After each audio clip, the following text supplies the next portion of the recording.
Hello and welcome to No Drop. Holy moly, fatigue is so real right now. I am 10 days post finishing my over 1,000 kilometer week during the Festive 500. That's approximately 630, 640 miles, over 40 hours on the bike. On the last episode, it was the day after finishing, and honestly, I felt really good for about 48 hours after completing that week.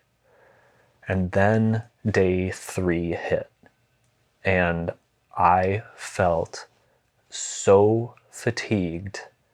I really was blown away. I was absolutely shocked. I'm almost 11 days after finishing. Fatigue has gotten a little bit better, but it is still a very big part of my experience.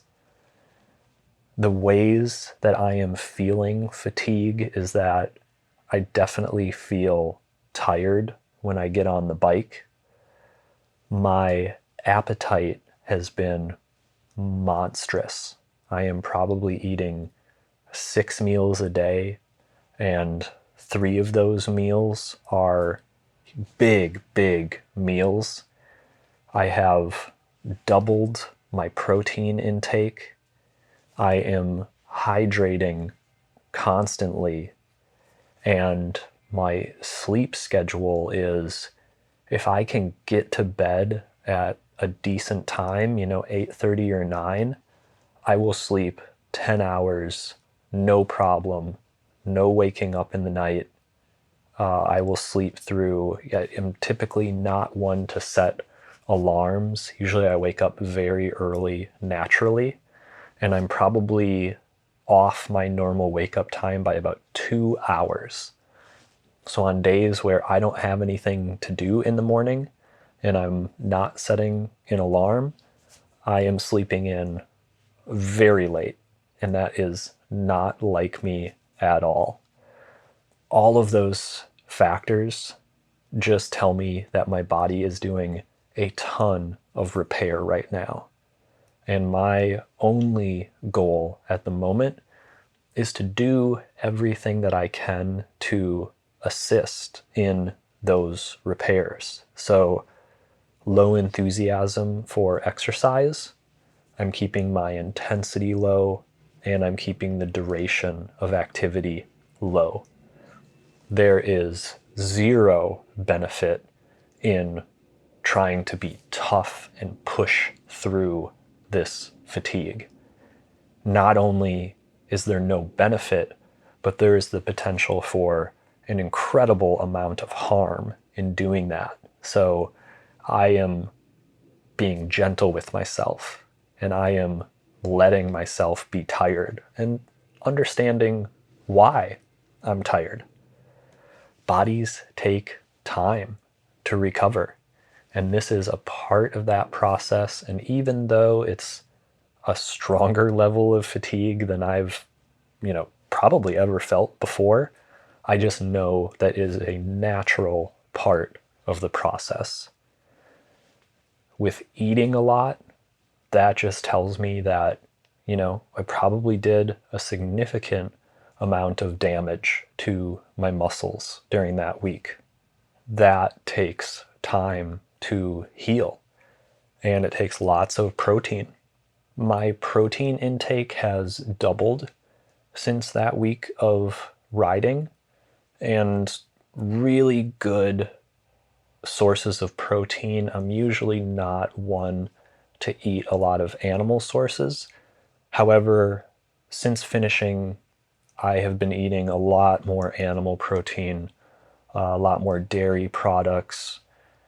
Animal proteins are beneficial. Eat whatever way that you want. You can always make that work.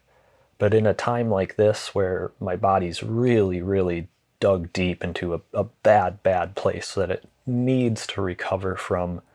I am turning to animal proteins because, one, they are complete sources of protein, so they have all the amino acids that you need, and you need all amino acids to be present in order for your body to heal. If you miss one or two, it all gets flushed out of your body. So animal proteins are really just a guaranteed way to make that protein work for me and to make it all useful protein and not just expel it out as waste. And animal protein is also beneficial because it has a relatively slow digestion time, and you want protein to stick around in your body. If you eat 20 grams of protein, but it's in a form that's only going to stick around for about an hour, your body can maybe absorb, 5-10 grams of that, and then it's going to push those other 10 out. So to have sources that stick around and give you a lasting source of protein, those are important things for me at the moment. So I'm willing to change my diet, change my nutrition a little bit in order to make this the most positive healing experience possible. Sleep is another part of that. Sleep is very important because deep sleep, is where your body does very important repair work, not only in your muscles, but also in your brain. And allowing myself to have this sleep, have this rest, have these extra REM cycles is a very, very positive thing for recovery. I feel like I'm giving my body all of the advantages that it needs to heal as quickly as possible from this experience, and keeping my workouts very low intensity at the moment. I'm not participating in any high intensity training at all, and I'll probably avoid it for another few weeks. The recovery time on this in total, probably a minimum of a month to kind of get back to baseline. And I'll just kind of continue doing some maintenance work, just doing nice little zone 2 efforts, encouraging blood flow, stimulating different muscle areas than my legs, quads, glutes, just kind of working on other parts of my body that weren't as much of the stress that I had during that week. So focusing more on upper body, strength work, core, all of those types of activities are going to be a little more tolerable, but I'm still keeping the intensity very low, not exploring high heart rates at the moment, not exploring cardio intensity at the moment. Really, really just want to focus on recovery and rebuilding back to where I was.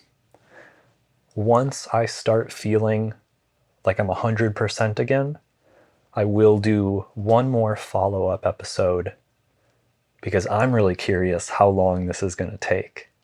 I am in uncharted territory at the moment, and that is exciting for sure. But I always want to err on the side of caution.